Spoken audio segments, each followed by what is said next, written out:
Welcome to the FSF PopCast live show. We are the FSF PopCast. This is a live show. I'm here with Kathleen and Ben. Well, Hello. Kathleen exists as El Gato at the moment, but she'll come back. You know, he's a very fancy cat. No, Kathleen decided she was too hot, and then wanted, Literally, as we went live. But now I have the "you buttered your last biscuit." I Nice. still prefer "you've yeed your last haw." Oh, I like that one too. That's a good one. That's a fun one. This is the Absolutely. shirt that I was telling my therapist about. That then she told me all of the other unhinged shirts she saw that made her think of me. That's always great when you are like a constant thought in your therapist's head, whether for good or bad. That's irrelevant. There are days where I'm like, okay, so is that because you're concerned I need the grippy socks or not? What's wrong with the grippy socks? Well, grippy socks can always be fun. You know, I actually don't like the grippy Not socks. those kinds. I Not don't like them those because they're kinds. tube socks and then they feel wrong. How did I not get diagnosed earlier? Anyway, I haven't seen Wilson neglect. Anyway, So tonight, Tim, what are we doing today? well, once we're done contemplating our own individual diagnoses, we are going to talk about 2025, the year in review. So there's as much as 2025 was 2020 Part 5 and a metric crap show in so many ways that we're not going to discuss tonight. There was actually some highlights. To be fair, it's better than I don't even know if you'd call it 2001 Part 2 or 2008 Part 2. Which is currently happening right now. Who knows? Yeah, there's some crap happening out in the world that the country we live in is trying to create or is creating, I should say. But we're not going to talk about that because we don't talk about politics. But you know exactly what we're talking about, and it sucks and it's stupid. Anyway, we talk about real politics. Exactly. We don't talk about the real world stuff. Did you see my Instagram story with the guy who did "We did it, we did it"? He's talking about surviving 2025 to the Dora the Explorer song. No, but I need to see that. I will check that out here very shortly. In advance, this is a piece of foam that I covered in packing tape to test something for a LARP weapon, and now I'm just going to be doing that. Somebody needs to know what I need. Hello, Granzer. Howdy. Yeah, we're going to talk what about. What do I need? A gavel. Oh, a gavel. I thought you said something else, and that's. I'm not. That is a. This is a family-friendly show, and I do not want to say what I thought that she said. Just message me; it'll be fine. Yeah. Ooh, I don't know if we're that level of friend. Yeah, we are. Anyway. All right. John says 6 years ago, I was trying to die from some weird respiratory virus that couldn't be identified by the testing available at the time. Ugh. You know what saved his life? His CPAP. Yeah. Nice. Well, thank you, Granzer. Appreciate that. Yeah, we're going to try to see if 2026 can break the chain of sucky years that we've had in concessions or succession rather. We have conceded to some things, but yeah. I mean, we all know that we entered the darkest timeline when Harambe died. Yep. 2016. Everything's felt different since. It's been 10 years now since Harambe. Ew. Ew. I still see Harambe memes. That's interesting. I know. So. It's great. All right, and guys, before we get too far into this, I just want to take an opportunity to say thank you, not only to you awesome, amazing viewers and listeners, but also to the support that we get from Level Up Sabers. Master Allen is amazing, and we wish and hope that you guys will, if you're going to buy a saber, you buy it from Level Up Sabers, whether you buy it through us or not. make sure that you buy it from Level Up Sabers. Don't support that nitwit here on Facebook and all of his Star Wars hating ways. Speaking of, I think it's the anniversary of He Who Shall Not Be Named's AI YouTube thing where he let AI Hamill in there, and then Mark Hamill responded with, "I don't like this," and then William Shatner responded afterwards saying, "I don't like this guy." Yeah, that's a beautiful day in nerd history. Cinema. Yes. That's right up there with knowing that Tim and I have a mutual friend who was blocked on Twitter by Paris Hilton. Yes. Because that person, Aaron's okay with me using his name. Aaron is an amazing DJ, and he does a lot of weddings down in the Atlanta, Georgia area. And Aaron's a phenomenal DJ, really good guy, good human being.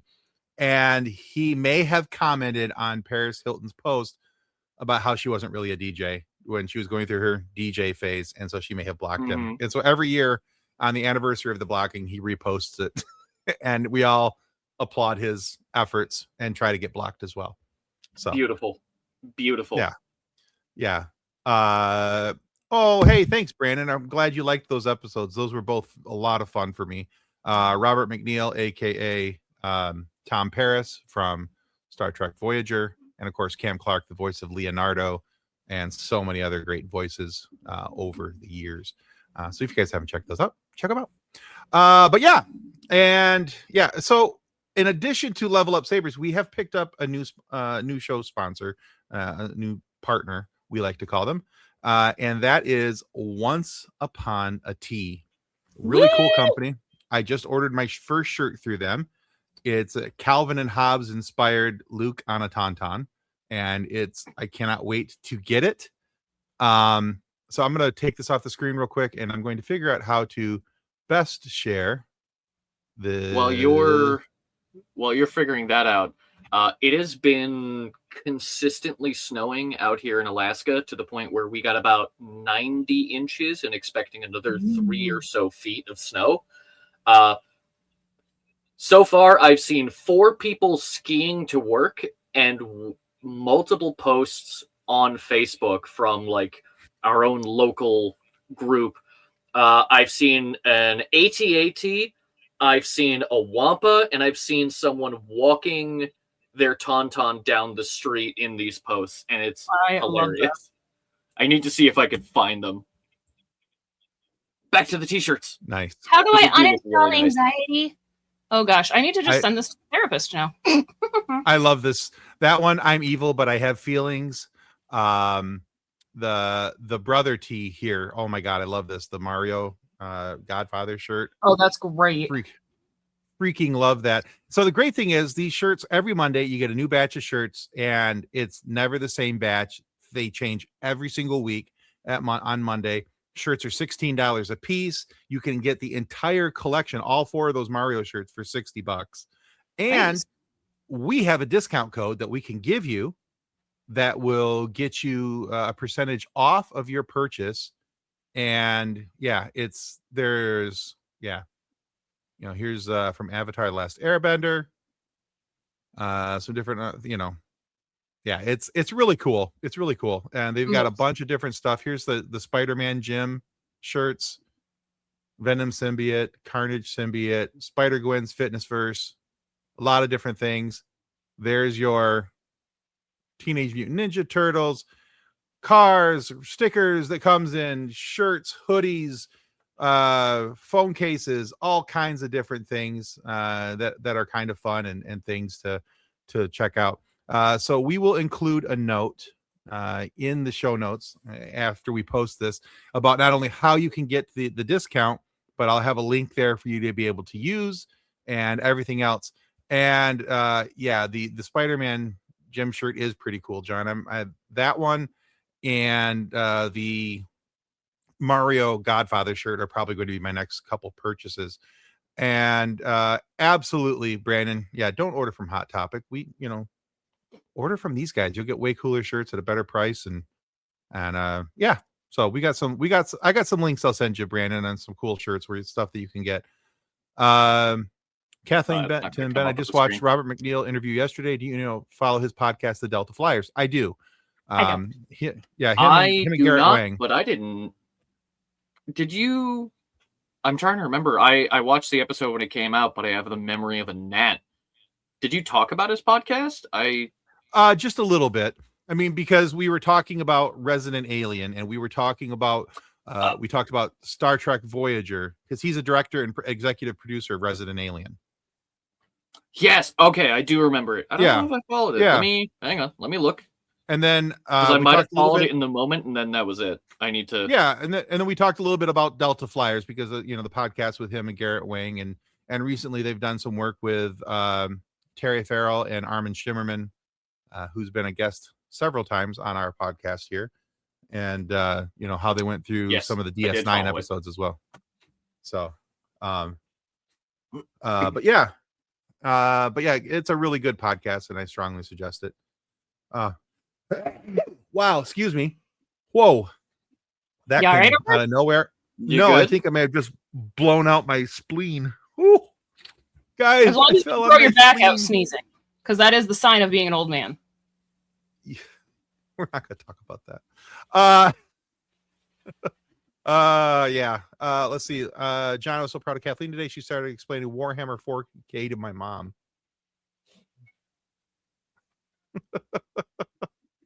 That's a choice. I'm sorry. Brandon, yeah, the Carnage one is very cool. You got a Toy Story shirt. They actually had one last week before we got their stuff. That was one of their things. I don't know if they bring them back around every now and then. Very cool. Superman. Yeah, I don't know if they bring them back around or not. But it's supposed to be every week there's a new batch collected. So,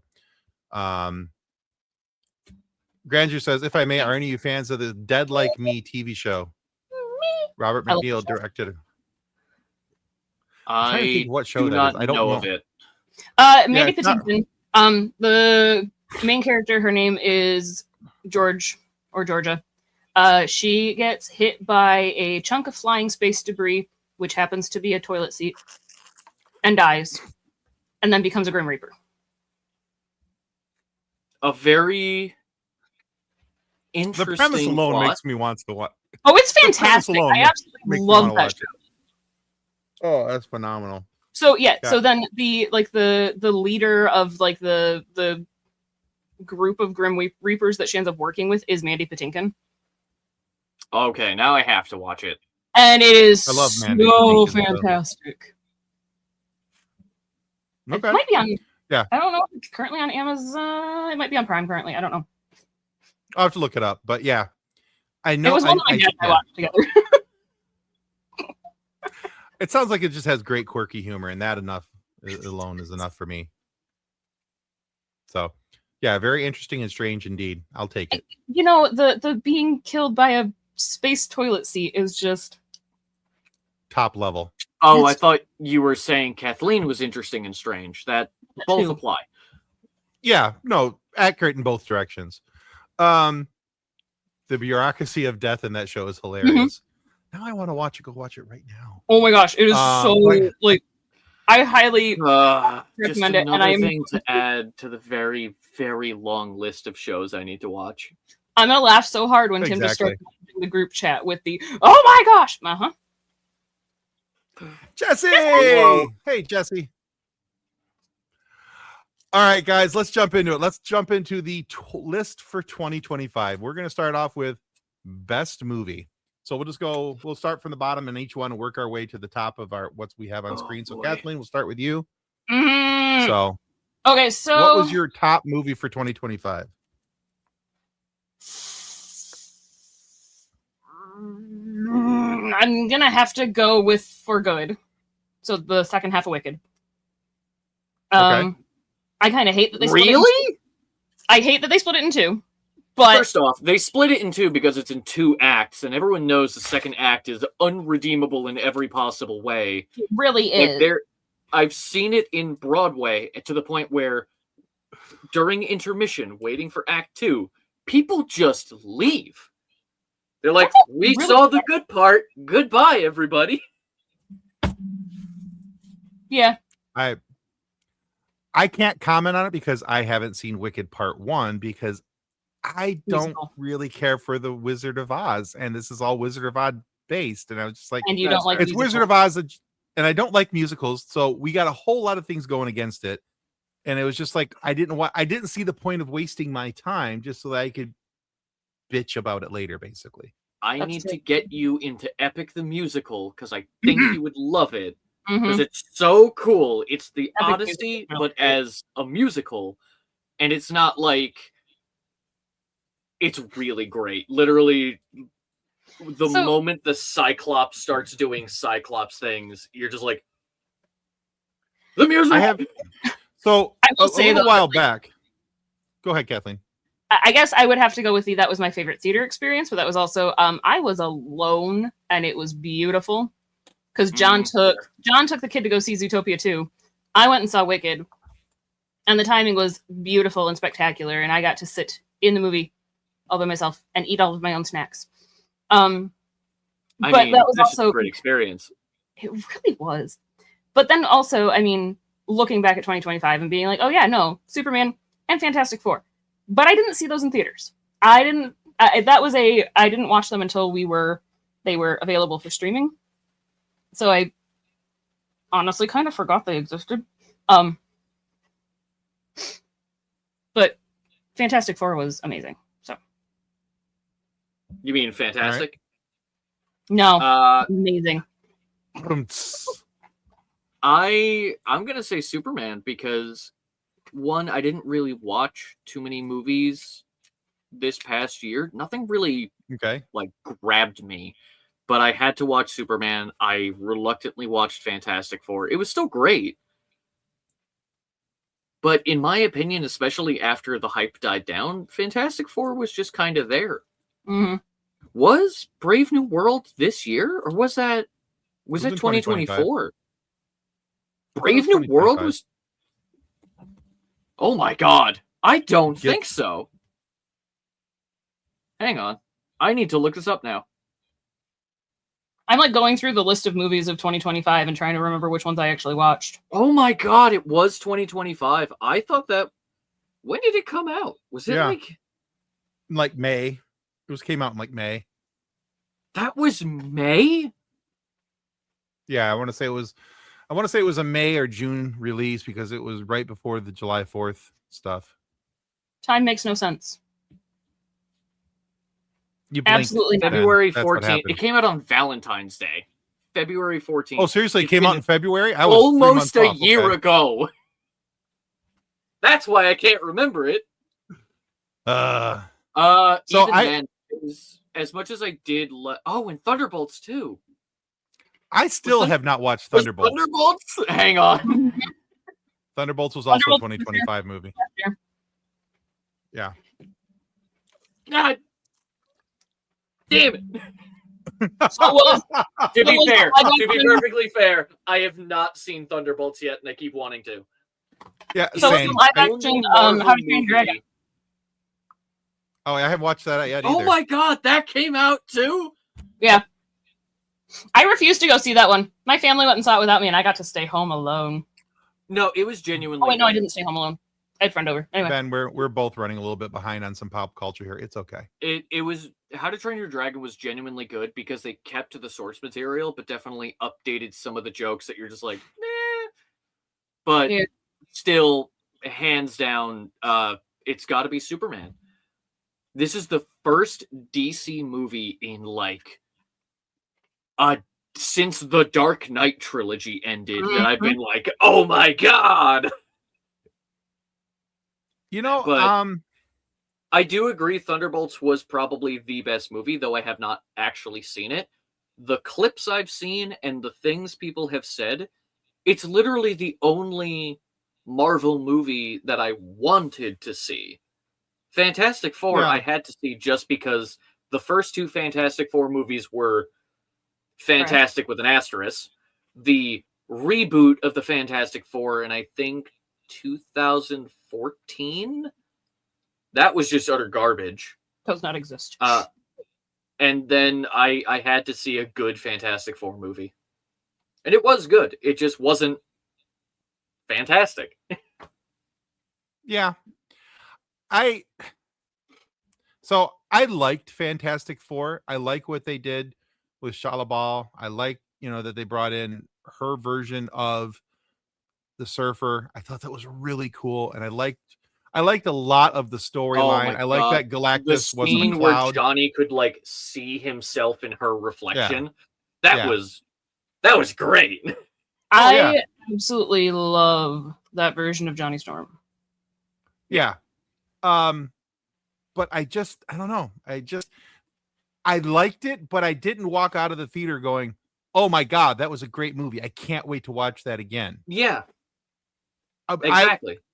I felt like it was serviceable. It was miles ahead of whatever that crap that Fox threw out with Miles, what's his name, as Reed, and the alternate dimensional Fantastic Four where they never went to space and all the other stuff. Yeah, that was horrible.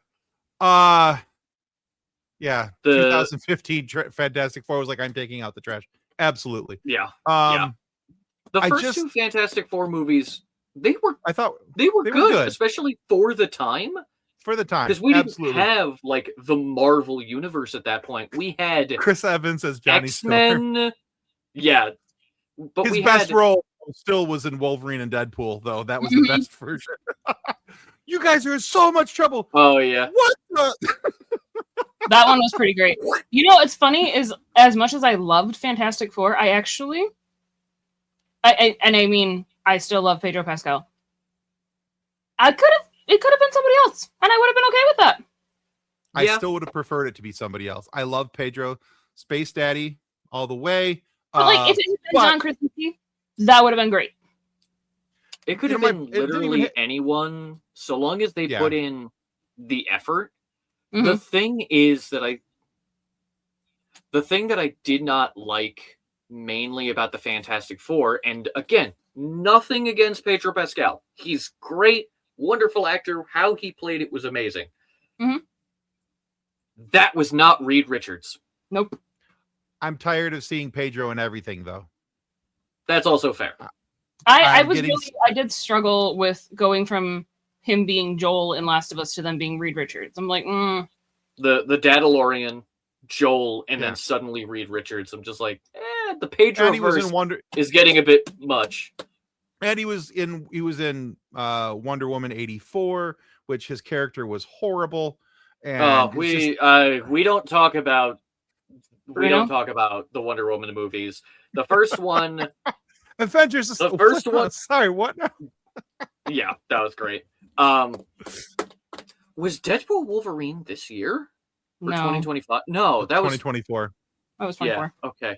Yeah. I'm getting all my wires crossed. Otherwise, I don't know when I am otherwise, that would have been my choice, Deadpool and Wolverine. 100%, yeah. But Superman is my pick for best movie of the year. I walked out of the theater like, I cannot wait to see this again. Gloating. Yeah, I was giddy with excitement. Times. Yeah. So I was giddy with excitement. Literally, I think the only reason Fantastic Four is above it for me was my nephew was here when we saw Superman, when we watched Superman as a family, and I think that was what distracted me. Yeah. Don't worry, Ben. John says time has no meaning in this reality. He's absolutely right, because it was 28. Yeah, it was 2019, like 4 days ago. So right, I don't have a 7-year-old who's going to be 8. That's okay. My 26-year-old was born yesterday, as far as I'm concerned. So, but yeah. Anyway, Ben, is the consensus on 24 says for a bad movie? What made it bad? If you have the time. Oh my God, we don't have enough time. Agreed. First off, the casting was atrocious. I understand they picked as many just ill-fitted roles as they could. Nothing against the actors themselves. They have done great work in other movies, other things, absolutely, yeah. But they did not have what it takes to be in a superhero movie. That, and the fact that they rewrote the script like 100 times and rewrote it while they were filming, and then did reshoots like 10 times. You can see it specifically because I don't remember her name, the person who played Sue. She goes from blonde to brown hair, back to blonde, back to brown, because she didn't re-dye her hair because she was filming another movie, and they weren't going to do that again. And they're just like, nobody will notice. It'll be fine. This is how you get the super stash from the Justice League. Yeah. It was so bad. And the fact that it literally ended, I also have personal resentment for it because every time I say the word fantastic, my little brother will sit there and go, say that again. Because that's how the movie ended. They never said they're the Fantastic Four. The person who played Ben Grimm went, oh, we're just fantastic. And he's like, say that again. And that's how it ends. Mm-hmm. I'm just like, this is such it was pretty garbage. The fact that they completely rewrit the origin story of everything. The original plot that I was very hyped about because I read the first snippet of the script. Team was already supposed to be established. They already had their powers. And the original plot that they were on the run from the government. They had no money. They had no technology, no nothing. And they had to solve a mystery and save the world at the same time. And I'm like, that's awesome. Give me that. And then they gave us another reboot and it just... Oh, and Doom. Everything about Doom was wrong. And atrocious. Yeah. Which makes me so worried about what the MCU is going to be doing with Doom, especially because we're getting Robert Downey Jr. to come back. I'm a little nervous about the RDJ version, I'm not going to lie. But I've heard good things, so I'm hoping that holds. I have no faith in Marvel anymore since everything they've done has been subpar or worse. The fact that there are movies from 2 decades ago with better graphics than modern Marvel movies because Disney doesn't want to pay their animators and keeps cutting the team down and having the same group of animators work on every single product they have? Yeah. No! Yeah. Yeah. Granger says, thanks, Ben. When I heard that when a script is rewritten many times during a movie, it's a disaster in making. I remember that being said about Superman Returns, another example of that, where it had great premise. To be fair, I still liked Superman Returns. I did as well. It was not a great Superman movie. But it was still good. I thought the guy who played Brandon Rouse, I don't know how to pronounce his last name, but I thought Brandon did a really good job with that. He felt like a good Superman to Clark ratio. Whereas with like Henry Cavill, still amazing person, amazing actor, did great work. Great super, bad Clark. Superman. He wasn't even Clark. Yeah. You can't tell me that the dude Clark who needs looks to be nerdy. Exactly the same with glasses on or glasses off. You can't sit there and be like, oh, I don't know that that's Superman. He didn't even change his hair. No. I think this may have been the best version of Lois, though. Oh, God. Oh, the Lois, yeah. Miss Maisel Lois Lane kicks ass. I absolutely love her.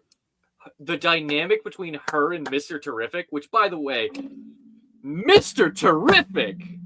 Yeah. Oh, my God. Yeah. No, agreed. Absolutely Mr. agreed. Terrific. I'm just like, yes. Give me these characters that I love that have not gotten enough representation. And I love that we got Nathan Fillion as Guy Gardner. And Guy Gardner sucked so bad. I am so angry with him because he has voiced Hal Jordan in like 20 animated Green Lantern things or Justice League things.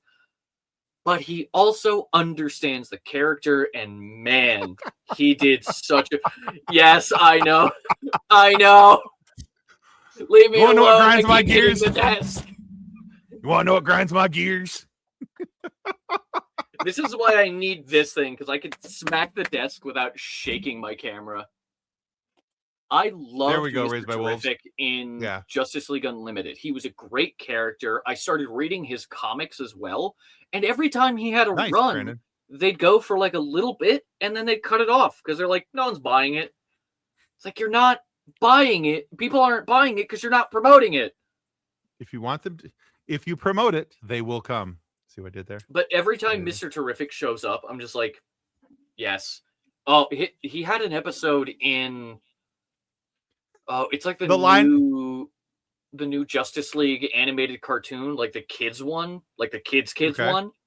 And it's all of these big brains fighting over who's the biggest brain. They're like, oh, Mr. Terrific, you're like 12th on the list of super intelligences.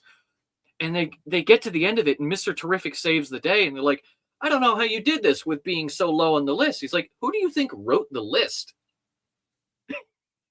And just like, yes. Okay, so when we first get in, and they land on the beach, and there's that summertime song playing, and the terrific. It's 5 years time is the song, and thank you. I had that song saved before it, so when the song started playing, I'm like, I know this one. But exactly. it was in the background, and then it became the noise of the fight. Mm-hmm. It's like, yeah, oh my god. And she's like, what are those? He's like, and he tells her what they are. They're terrific. You mean like terrific balls? I about spit my drink in the theater. I was like, oh my god. Yeah. It was so good. The comedy, the action, Mm-hmm. the like, yes, Justice League Unlimited to this day, the original Excellent. Justice League and then Justice League Unlimited is to this day the greatest thing DC has ever produced. The whole DCAU, Superman, Batman, they did a Wonder Woman like thing for a while. They had a offshoot with Green Lantern later on. Yeah. They were so good. They were so good. Justice League Unlimited was amazing. I watched that with my kids, and I absolutely loved it. And it was such a peaceful discombobulation of the enemies. That beach scene is one of my favorite things about the Superman movie. Oh, yeah. That was great. All right. But, we got to move on, though, guys, because we got a couple other things to go through. We're already going for 30 minutes. We've been having fun talking about today. Everything was snowed in. My kettle at work burned out. Batman so Beyond. it was gone. So I haven't had tea. The coffee shop was closed. I had a Monster, and I'm vibrating. Also, yes, I don't think there's a single bad episode of Teen Titans or Batman Beyond. Great shows. The funny thing, which I find it's weirdly cyclical. Batman Beyond was originally pitched as a Spider-Man story. Oh, it was supposed to be Peter Parker teaching a new Spider-Man in a futuristic New York City. It didn't work, so they took the same premise and went to DC and went, hey, what if we just make it Batman? And they took it. And then, years later, the people that made Spider-Verse went to DC and went, hey, you liked Spider-Verse. What if we make Batman Beyond in the same style? And DC said, no, we don't like making money. Well, that was stupid. Could you imagine Terry McGinnis in the style of Spider-Verse? I want that. I want a live action Batman Beyond with Michael Keating as old Bats.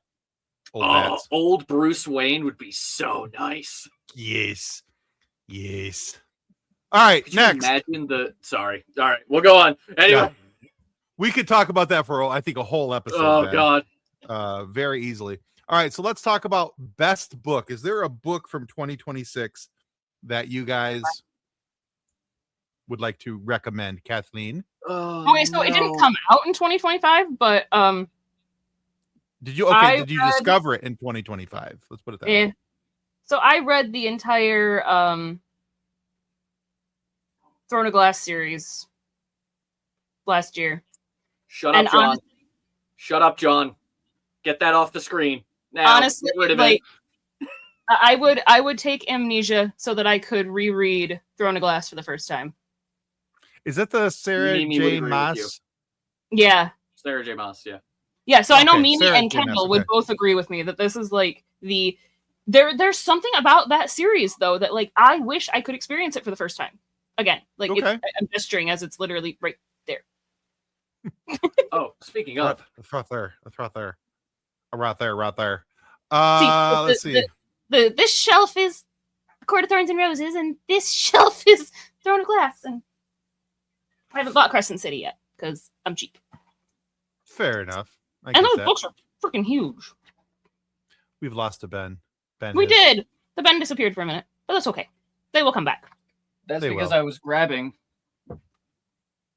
the book I was going to talk about. Ooh. Okay. All right. It Talk is- about your book, Ben. It is J.R.R. Tolkien, The Father of Modern Fantasy by Don Marshall. It's Okay. backwards, but it's a Yeah. wonderful, tiny little book. Keep it in your bag. Keep it in your pocket, honestly, especially with guys' pants. You can fit a toaster in there. But it's so wonderful and adorable. I love it's got like this embossed cover of a portrait of Tolkien. And it just talks about his life, his work, and just a bunch of things.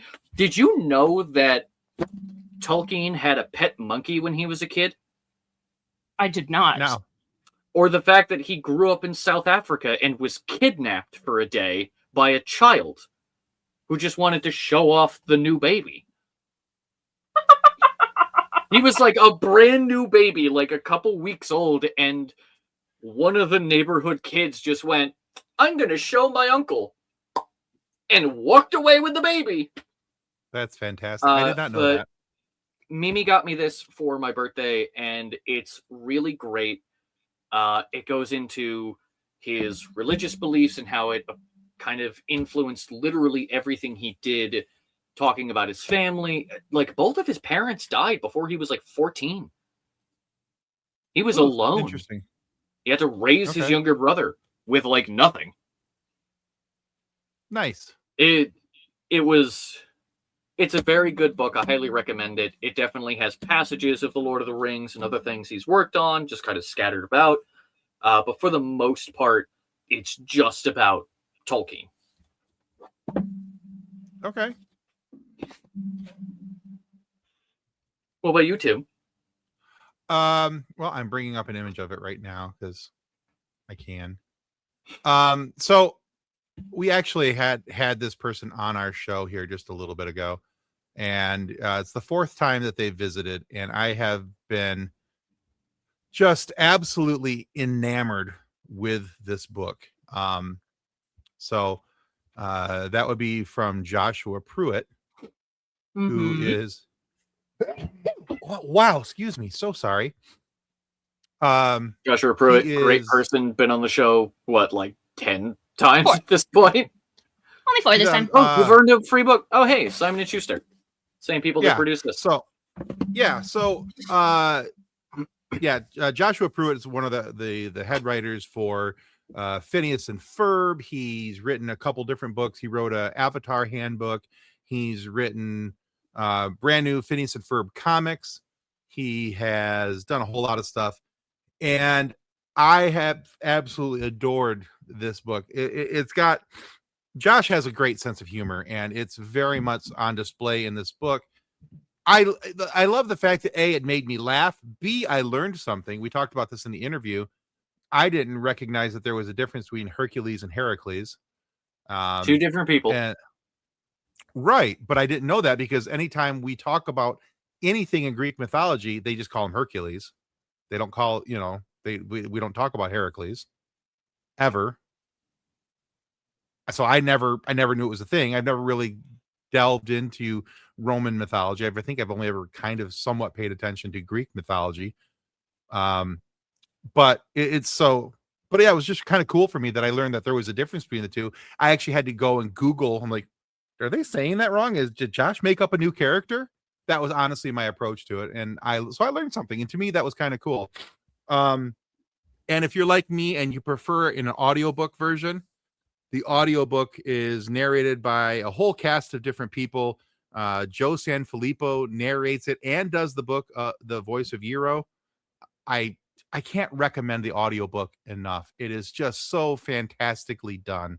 It's got a soundtrack to it. It's got music, sound effects, the whole 9 yards. You're getting a very immersive audio experience. So if you listen on Audible or whatever audiobook provider you like to use, please consider checking that out because it is 110% worth the listen. And I have very, very much enjoyed Eero and the Argonauts, aka the best book written about a kid who's named after a sandwich. So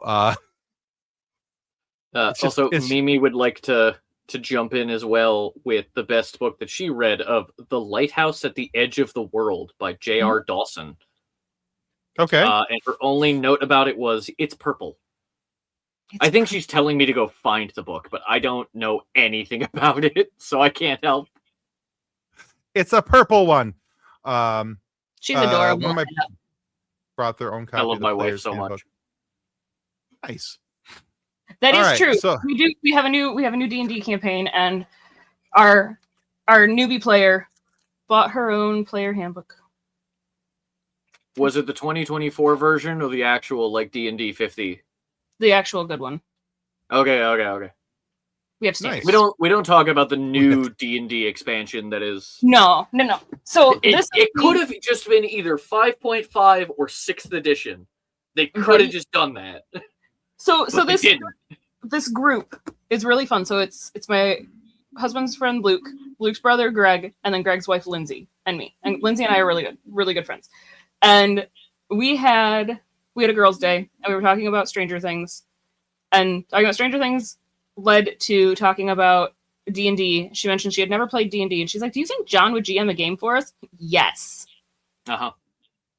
Also, as a DM, yes. Which, by the way, we need to get We do. party going with us. I would love to DM and watch the pure chaos. Anyway, But yeah, so this is the campaign that then Tim's just like, yeah. this is the campaign that then I for their character sheets, and then I made their own folders with their characters' names on them.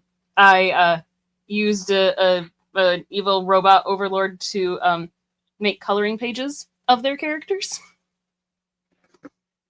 In other words, And- used AI. Use AI. I did because I have no artistic abilities. Not You could. I have no ask your physical community. artistic abilities. You could ask your community. Yes, I but- guarantee. People, get in the comments. Who can make coloring pages for Kathleen? Right. So Commissions. I did that, but then I got them all their minis. I got Lindsay her first set of Nice. dice.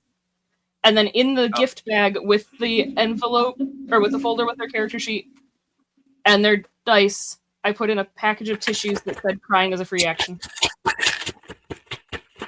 Hero Forge is probably a godsend for a lot of people. Oh, yeah. You can just make a mini instead of having to buy one, especially if you have a friend with a 3D printer, because you could download that model. I think you could just download it for free.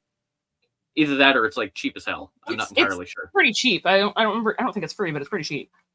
I know it used to be free and then they made it like $4.99 or something like that. Ah, gotcha. Whereas the $3.99. the custom Hero Forge mini that I have, I think I spent $25 on. Okay. All right. Next topic. Best comic book of 2025. Oh no. I didn't read any.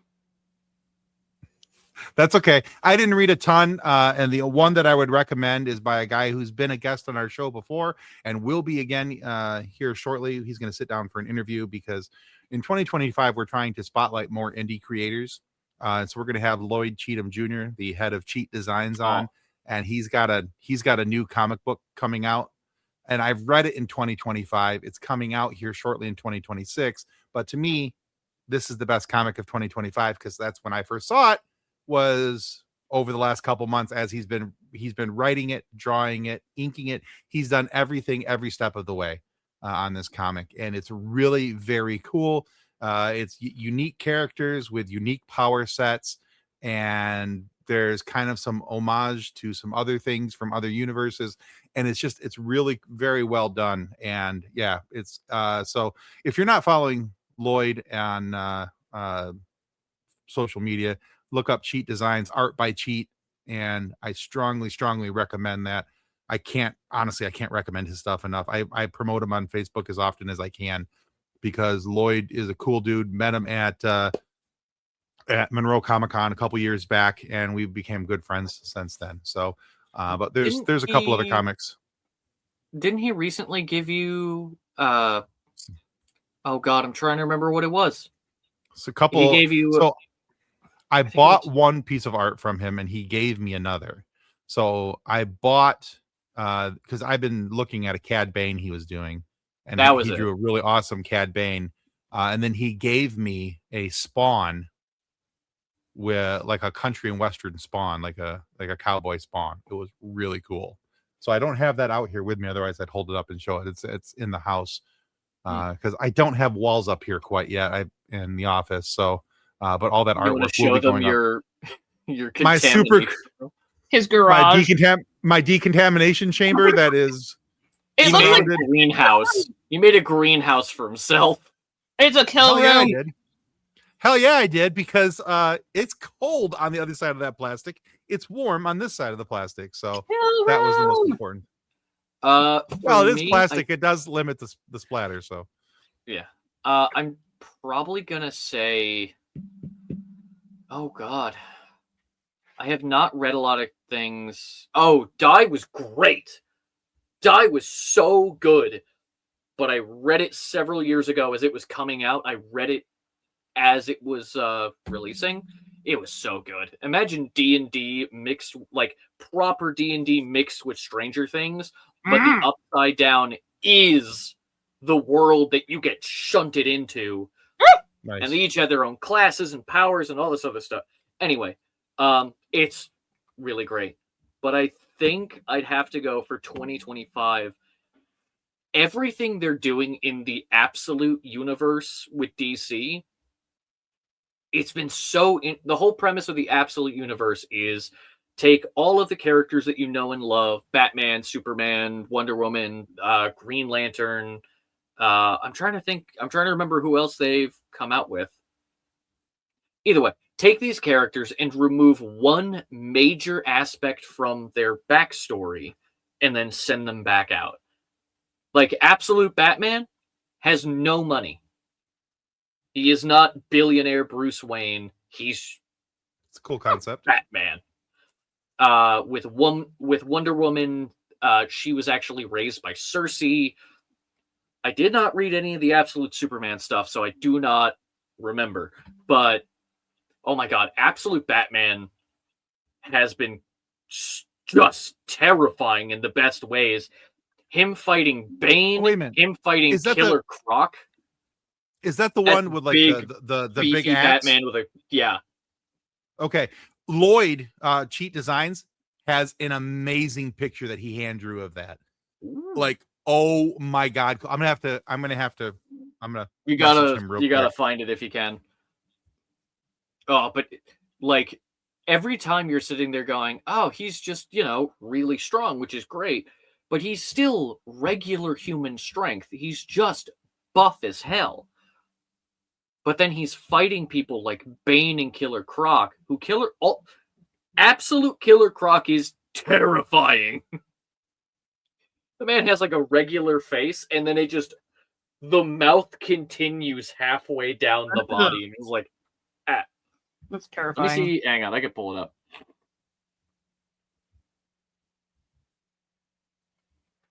All right, I just sent Lloyd a picture or a message. All right, while you're looking at that, I'm going to move on to the next. I don't know how well that's gonna come up, but like that Killer is Croc? all mouth for Killer Croc. That's terrifying. Damn. It goes like all the way down his body. He could straight up just swallow Batman in a single bite. It's scary. And then after fighting Killer Croc, he goes to Bane, and Bane's just straight up a demon. All right, it's I'm scary. game. I'm game. Highly recommend. All right, so Lloyd's going to look up that photo. I'm going to have that here in just a moment, I think. So while we're doing that, we'll move on to our next topic, and we'll come back to this once Lloyd's able to share that with me. All right, best video game of 2025. Oh boy. Oh, you're gonna out me as not actually a real gamer. How dare you? So it's been I have kind of fallen off the video game wagon as well. which is really bad because I still haven't finished Tears of the Kingdom, and John is really mad at me that I haven't finished Tears of the Kingdom, and the only thing I have left to do is defeat Ganondorf, and I haven't done it. Well, that's the point. You could just keep running around. Right? Do all the other side quests, level up everything. And that's the thing, is I'm like, I need to get all of the things because it scares me. I don't want to yet. Sweet. Oh, yeah, Lloyd drew that. That's amazing. But I got back into PC gaming a little bit earlier last year, whatever. Anyway, brain. And I was playing Mines of Moria on Steam. Oh yeah, that one is a lot of fun. That is a proper rock and stone. I know Deep Rock Galactic owns Rock and Stone, but anything dwarf related. The cave troll is terrifying, but also that game is so much fun. Oh god. Other than that, I think last year we were playing Mario Kart. Lots and lots of Mario Kart. Sounds about right. That's and fair. All right. Hey Ben, check whatever this out. the Mario game is, I can't remember. Those are pretty. That's pretty good.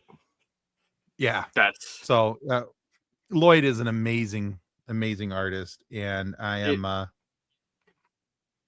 if that came out of the shadows, I would just I would disintegrate. I would self-immolate just to give myself mercy. I would just scatter into ashes immediately. Be like, nah, I'm good. Thanos myself. I will need a new pair of underoos because these ones will have been soiled. So for 2025, my game of the year is the game Arc Raiders. And I have been having a lot of fun playing that. So the fun thing about Arc Raiders is it's definitely a looter shooter game, but there is an extraction aspect to it. You have to go into the bad area, get what you need, and extract without getting killed by the Arc or the Raiders. So, I thought you were the Arc Raider. You are, but there are Arc, which is electronics, machines, all basically flying Terminators taking over the world, and then it's there's a couple things that are kind of scary, and there's some leapers and all kinds of different stuff, and then it's got it. So there's a PvE aspect, and then there's also a PvP aspect, all in the same screen at the same time. Oh, other people coming after you. Yeah, exactly. There he is, the angry artist. That is Lloyd.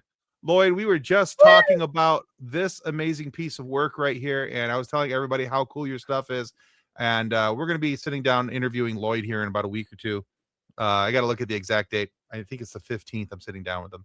But we're going to go over it and talk about Lloyd's work. So if you're not following him, start with his YouTube channel. He's got his own podcast and a couple different things he does. He goes live and shows what he's drawing, how he's drawing, all that kind of stuff. Absolutely, Lloyd. And he does just amazing artwork, and I couldn't be happier to promote him more. I wish I could, and I'll try to give it every chance I get. But he's just, I think his work is that phenomenal, personally. I was mentioning that if that Batman came out of the shadows towards me, I would disintegrate. I would Thanos myself in an act of mercy for myself, because that seems like the lesser pain, to just turn to dust. Disappear in a pile of poo. That would be all that was left. Excuse me, Mr. Batman, do you have some new Fruit of the Looms I could borrow? Your underwear appears to be on the outside of your outfit. They should still be. Yours are clean. Can I have those? Thoroughly that the bones come out, Yeah, just gonna lay here turn and into die. a puddle. I mean, but yeah. Was Silk Song this year? Was it? I don't know. I'm not familiar with that game, to be honest with you. Also, I started playing Destiny 2 again. To not know this.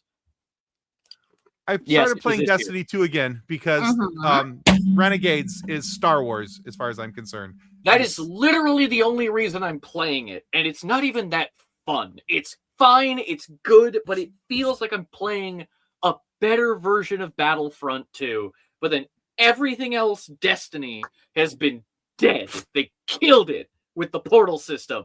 If we're going to talk about 2025, the worst games ever, Destiny 2, Edge of Fate. Do you have any idea? I'm going to keep ranting at this. Do you have any idea, you, the viewer, do you have any idea how many games have come out in the past 11 years that have been titled Destiny Killers? None of them succeeded. None of them could do it. The only one that could kill Destiny was itself. And they gave us Edge Bungie of Fate, where you got to turn ruined it. Every Final time I have shape. to turn in, every time I have to turn into the Matter Spark, I curse. Look, Destiny 2 was at its absolute peak with Witch Queen. It was a godsend. They had the highest player count of any video game ever recorded. Ever. And then Lightfall came out and they went, well, we had to make this 2 separate expansions, and they filled it with as many red herrings and MacGuffins as they could possibly do. And it was garbage. And then the final hot garbage. Did everything they could to repair the damage, but you could only fix a broken car so much. And then, with Final Shape, there were still good things about it. It was really great. I love what they did with Prismatic. And then it just kept going. Echoes was there. Heresy was not Heresy. Revenant was trash. Revenant was probably the worst season they ever made. Didn't play that one because I did not play that one. They took the coolest character of Fickrel, the Fanatic, and they just went, just stab him with goo. He'll die. Heresy was beautiful. I loved Heresy. And then Edge of Fate came out, and I never wanted to play Destiny again. And then they came out with Renegades. I'm like, I'll give it a week. And honestly, I played a couple times. I was bored one afternoon. I was like, let's see what's going on with Destiny. That's how I got back in. I was like, let's see what's going on with Destiny. And I played Renegades for, a few levels. And then they were like, oh, well, if you want to buy it, you have to get Edge of Fate too. And then when I was like, oh, so trying to go back into it, they made me go back and play Edge of Fate so I could get back to where I was at in Renegades. And I am so annoyed with Edge of Fate that I'm almost like, I don't want to play anymore because it's stupid and Matterspark is dumb and I hate it. The fact that I have been literally addicted to this game for the past decade, you can ask my brother. I have not played any other video game besides Destiny. Like, I've played some, but none as religiously as Destiny. And then Edge of Fate just killed it. The entirety of the expansion. Yes, I know. I need to use my gavel and just... Yes, but the whole camera shake is pretty fantastic. The entirety of the expansion of Edge of Fate, I played the story and nothing else. I finished the campaign and went, that was a game of all time. And then I did not boot Destiny up until Renegades came out. 6 months of nothing. And then they gave me a lightsaber. I'm like, this is actually really cool. Thanks. Elder Scrolls 6 is going to come out the same time as GTA 6. So never? Yeah. And the other, That being said, all right. With Renegades, they did a really good job with the lightsaber. It feels like a lightsaber, but it also feels Destiny enough that it's Destiny's lightsaber. Okay. Enough. Go to the next topic. I'm sorry. Next topic. You got the angry New Yorker here. Best TV show. What's your favorite TV show of 2025? Stranger Things. Hands down. I'm going to fight you, Kathleen. I'm going to fight you. Do it. Grabs the camera. Help, I've been attacked. I absolutely loved it. Absolutely loved the last season. All right, Ben. So what's yours? Decade for Stranger Things to happen. Didn't Stranger Things come out like? How old are the kids now? They're supposed to still be in like middle school or something, and they're like 20. Millie Bobby Brown has a child. Yeah. So at the end of season 5, they're graduating from high school, so they're supposed to be like 18 at this point. But yeah. Whatever. It makes no sense, so it's fine. I am so sorry. I thought that said Johnny Quest. I'm like, that did not come out this year. Oh God, you know what? I'm gonna go complete sideways on this one. I need to double check and make sure it actually came out this year, though. Damn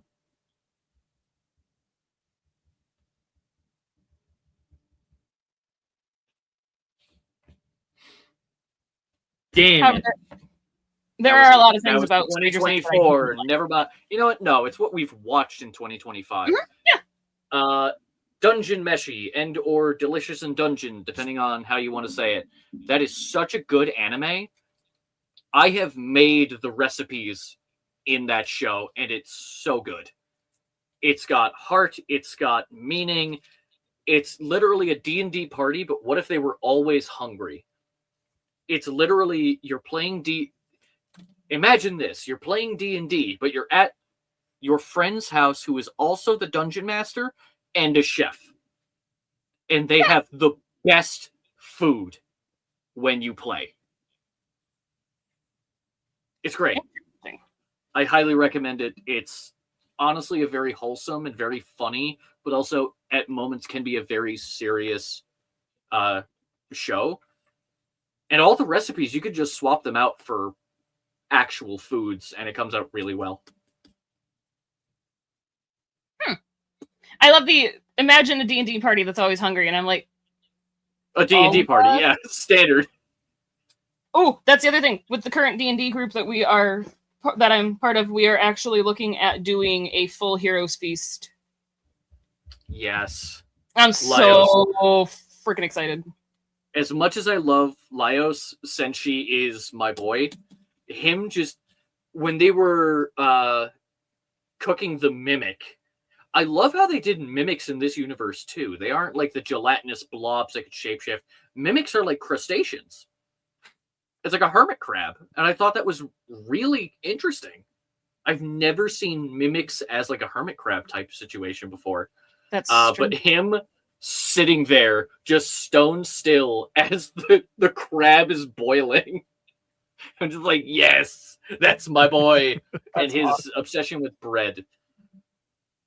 Understandable. Tim, if you could pull it up, it's literally just a picture of this dwarf man just going, bread, bread, bread, bread.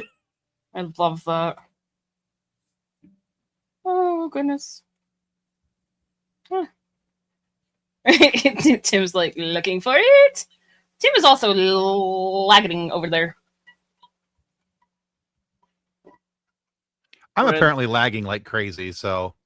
I love that, I apologize. Ben. You did say that you were like, your router is half a mile away. Yeah, I'm Andor, unfortunately. Yeah, I got some serious connectivity struggles tonight. So I've seen the first couple episodes of Andor season 2. I got to the point where they stole the money, and then for whatever reason we just stopped. And then we just never got to season 2, mainly because Disney is garbage and we canceled our Disney Plus, especially because they're flooding it with AI stuff now, and it's so bad to the point where, hey, you people in the comments, put on your little pirate hat and tell me where I can watch Andor. I have a solution for you, Ben. We can talk offline. I'm not condoning piracy, but it's not piracy. I'm not. Yeah, I have a legal way for you to watch it online. Scurvy is condoning piracy. It's not Ben. It's Scurvy. There's a difference. Well, Scurvy would be all about piracy. I need to. My voice changer isn't active. I need to just have That's like totally a. Oh, it's so good. Like I've seen so many clips of. I want to watch the show. I don't know if I have the heart to watch it right now because of everything that's happening, both personally, like politically, economically, all these things. They are hitting so many marks and just like, but at the same time, you get into the problem of this shows how bad it is right now. And I'm going to stop this in just a moment. When they can openly say that it is bad and call out all the things that are actively happening right now and have no repercussion because nothing's going to change. That's how bad it is. I genuinely do think things will change and for the better. But it shows the level we're at. Anyway, back to the whimsical stuff. Don't lose your whimsy, people. No, don't become bitter and angry in your 30s. I was bitter and angry before my 30s. Yeah, so was I. So I've just perfected it now. For me, it's still I as much as I enjoyed Andor, and I understand John's love for Andor, it's still going to be Stranger Things for me. That ending was everything. All right, everyone, this is going to be my last time on the podcast. It's been great seeing all of it. Rude. I'm kidding. Absolutely loved Stranger Things. That ending, I cried. It was emotional. They stuck the landing. It was beautiful. Very well done job by the Duffer Brothers and bringing this show to conclusion. And I'm hoping that there's a couple spin-offs in Root because by golly, by gosh. I just want a spin-off of just more Murray. To be fair, I think the main reason I have such a thing with Stranger Things is that it's in the same mental spot as The Walking Dead. That it's just been there for too long in my brain. Yeah. I get that. There were a lot of things though, especially in the finale itself, that hurt so much, but not in like it wasn't because it was the show, it was because I think all of us know that feeling and know that moment in time. Because like I said, they're graduating from high school. And so then you have the graduating from high school and suddenly going opposite directions from these people that you've been friends with for so long. And that moment of the, oh yeah, Mighty Nine is fantastic too. But having that moment of the realizing that nothing is ever going to be the same again. And that like, no matter how much you say, oh, hey, we're gonna get together once a month and we're still going to see each other. It never happens. But. Well, it's not that it never happens. It's that it's unbelievably rare. Right. Like, my Uncle Rocky went to school with my dad the entire time they grew up together. Like, from elementary school on, and they still talk. I don't talk to a single person I went to high school with. I don't talk to anyone that I really went to school with. Neither does any of my other siblings, and neither does most of the other people I know. Yeah. Yeah, like I have two friends from high school that I still, or from school, like I met them the first day of kindergarten. I'm still friends with them. My friends in my school, Jack and Gabby. We are still live. I love you. I love you. Hi, Mimi. That was Mimi who popped in. Everyone says hello. Hello, Mimi. That was creepy. That was kind of creepy. We got to move on. How dare you say that to my wife? I'm kidding. See, you get upset with Tim for saying it that way, whereas I'm like straight up just telling your wife that I love her, and you're like, eh.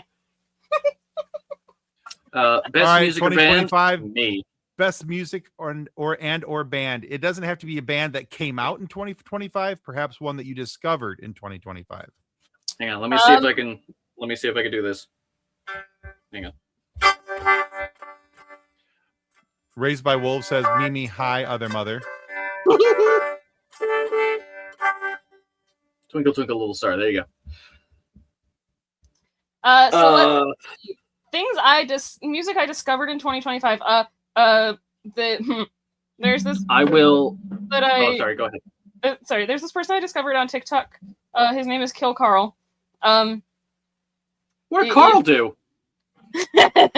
He's got some pretty fantastic songs that I cannot recommend at all, ever.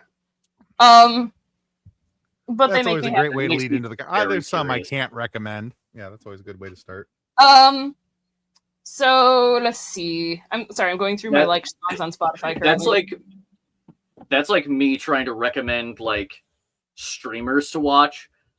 I could look. You need to be like a 5th tier stream viewer to get into the kind of stuff that I watch. Right. You need to get into like low tier streaming, then higher tier streaming, then you need to get into VTubers, and then you need to get into real VTubers, and it's real wonky after that point. So let's see what else. I actually. Also, I'm what was that comment? I did not see what it said. Anyway, I'm a basic white girl, and really like Alex Warren. Not surprising there. I was actually kind of excited about Life of a Showgirl, the Taylor Swift album. Specifically, Wood might be my favorite Taylor Swift song ever now.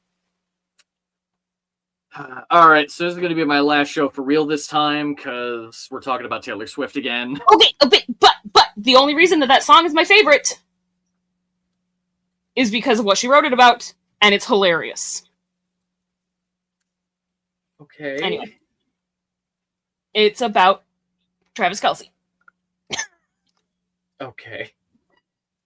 I'm And still then- going to say... Oh, sorry, go ahead. Sorry, but then, so Travis and his brother Jason have their podcast, and Jason was then picking on Travis about the song and being like, dude, she wrote this about your... And he's like, no, she didn't. Yeah, she did. But that's legitimately the only reason I love that song as much as I do. So the question is, do you play that song with John, or... It's just in the headphones. And I'm Mhm, random music in my head all the time. mhm. Uh-huh. Hatsune Miku.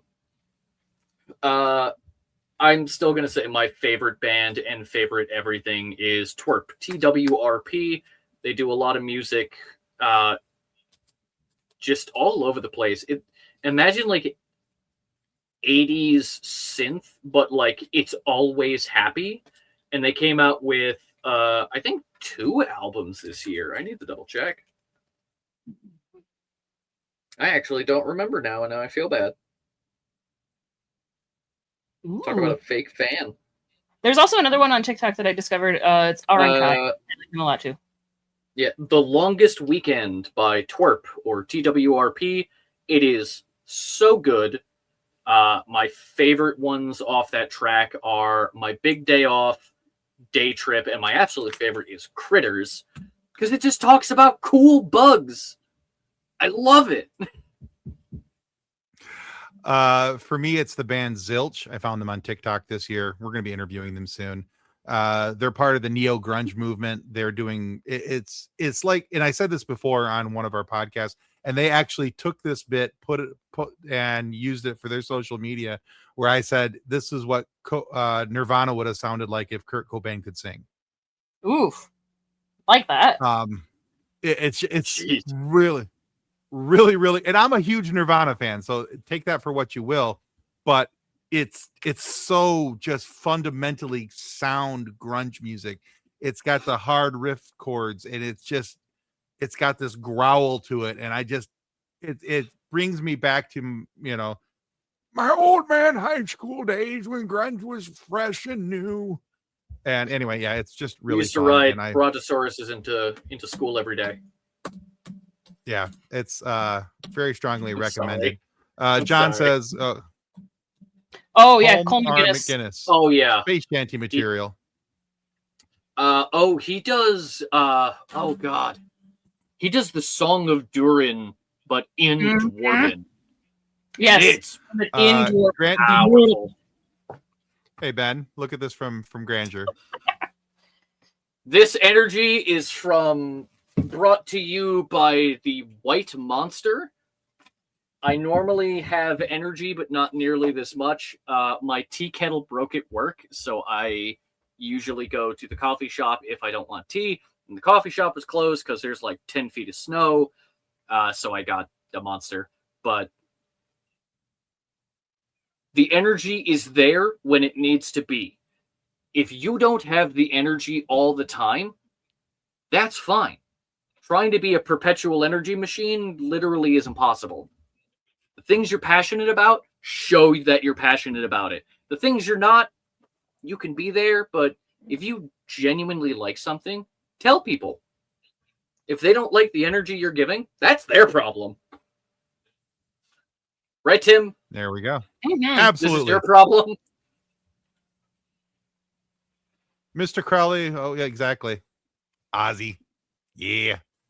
All right, guys, that's pretty much it for the 2025 review. As a reminder, last week we put out an interview with Cam Clark, the voice of Leonardo from Teenage Mutant Ninja Turtles. He was He-Man and the Masters of the Universe 2002 run.